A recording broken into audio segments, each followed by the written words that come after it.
আসসালামু আলাইকুম। দেশ এবং প্রবাসে যে যেখান থেকে এই মুহূর্তে ভিডিওটি দেখছেন সবাইকে আন্তরিক শুভেচ্ছা ও অভিনন্দন। আশা করি সবাই ভালো আছেন। সেই সাথে সবাইকে ঈদ উল ফিতরের শুভেচ্ছা, ঈদ মুবারক। আজকে গ্রামের মেঠো পথে এবং মাঠে ঘাটে ফুটে থাকা নানান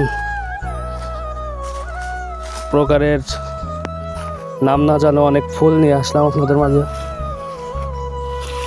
দেখতে পাচ্ছেন কি সুন্দর। মাঠে যেতে মাঠের ঘেরের পাড় পাথারি বা আইল যেটাই বলেন, সাথে ফুলের ভিতর প্রজাপতির খেলা, সব ভালো লাগে।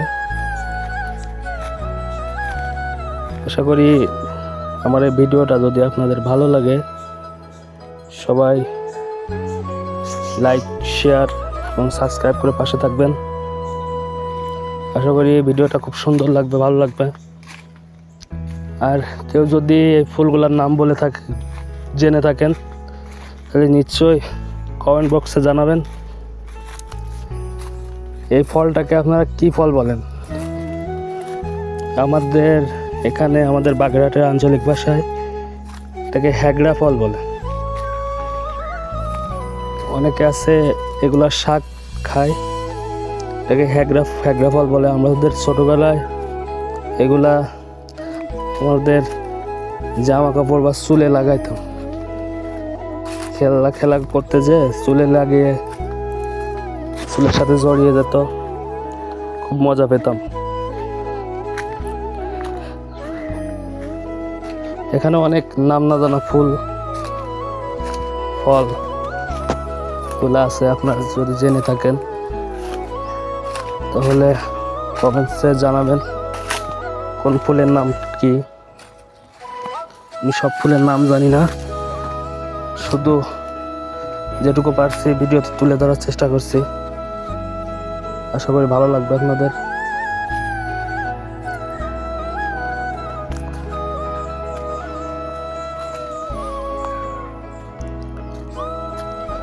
প্রজাপতি ফুলে বসার জন্য খুঁজছে। এই ফলটার নাম কি কেউ জেনে থাকলে জানাবেন। আমার ভিডিওটি যদি আপনার ভালো লাগে বেশি বেশি লাইক, শেয়ার, সাবস্ক্রাইব করে পাশে থাকবেন। ধন্যবাদ। আজ এ পর্যন্ত। সবাই ভালো থাকবেন।